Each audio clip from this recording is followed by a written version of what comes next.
Good evening. It is 6:30 this Tuesday evening. We welcome you to Houston Live and Local. And we begin with something that Governor Greg Abbott is doing, trying to get Representative Gene Wu out of office because of what he is currently doing out in Chicago, Illinois. Take a listen. Late this afternoon, Governor Greg Abbott named House Democrat Caucus Chairman Gene Wu as the first target for removal from office. Wants the Supreme Court to get involved and do that. Now, as that's going on, state troopers are ramping up efforts to locate the AWOL Democrats who are not out of state, but mostly here in state. The political stakes of this ongoing legislative walkout certainly increasing today. A handful of Democrats were seen in the Texas House Tuesday, but not enough. House Speaker Dustin Burrows, who signed civil arrest warrants on Monday, set a Friday deadline for the quorum-breaking Democrats to return. Speaker Burrows spoke to me about that extreme measure now in play. I know the governor. I know everyone is committed to basically using whatever tools are in the toolbox to getting things done. What I am focused on right now is using the powers of the Texas Speaker, which is to put a call in the House. We have signed civil arrest warrants. We're working with DPS. I intend to make quorum. We were close today. I would like to make quorum on Friday, and we're past these historic things that all Texans want. Tuesday afternoon, Attorney General Ken Paxton also announced that he will file legal action to remove from office those who missed the Speaker's deadline. Burrows said there's still time to take up big issues like flood response and hemp products. I believe we will make quorum, we will address those, and it needs to happen sooner than later. But Tuesday morning, several Texas Democrats were still in Chicago, digging in. During this media briefing, House Caucus Chairman Gene Wu dismissed accusations that donations to help pay their $500 a day fine is a form of bribery. I'm curious about the obsession with how it's being funded.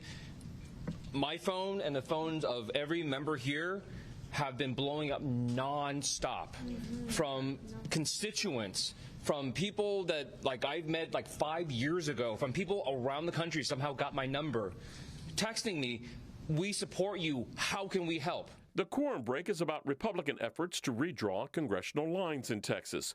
President Trump urged the controversial rewrite, believing it could help secure up to 5 extra GOP-controlled seats in Congress. Democrats Tuesday continue to claim Republican mapmakers are racist. I also want to talk to my colleagues, my Republican colleagues in Texas. You wrong for this. You wrong for this. The Democrats are also facing some pushback for the run to Chicago. Illinois recently did its own redistricting, which eliminated Republican districts, a political flip-flop that San Benito Republican Janie Lopez pointed out. That state has, 17 Democrat congressional seats and 3 Republican congressional seats? Come on. You know, here what we're doing is we're redistricting 37 out of 38 seats. And the 5 major ones that are being redistricted are actually in support of minorities. The Hispanic population, 4 out of the 5 are actually supposed to help the minority vote so that they can have their voice heard. With the clock ticking down on Speaker Burrows' deadline, State Representative Mano Diala offered this long-distance message. Colleagues, friends, come home. We miss you. Come back. Let's get this work done. There's a whole lot of work that's left to do, and much of it I know you guys are excited about. Come home. Let's get this work done and serve our constituents.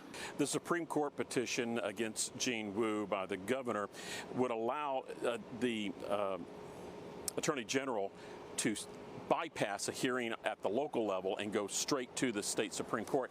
It also would require the Supreme Court to revisit a 2021 ruling that said it was okay for the House to go after and compel House members who have gone AWOL to come back.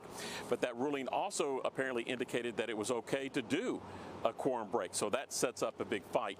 And it also gets into more questions in regards to if seats are vacated, does that change the number that's needed to make a quorum? Big questions. Now back to you in the studio.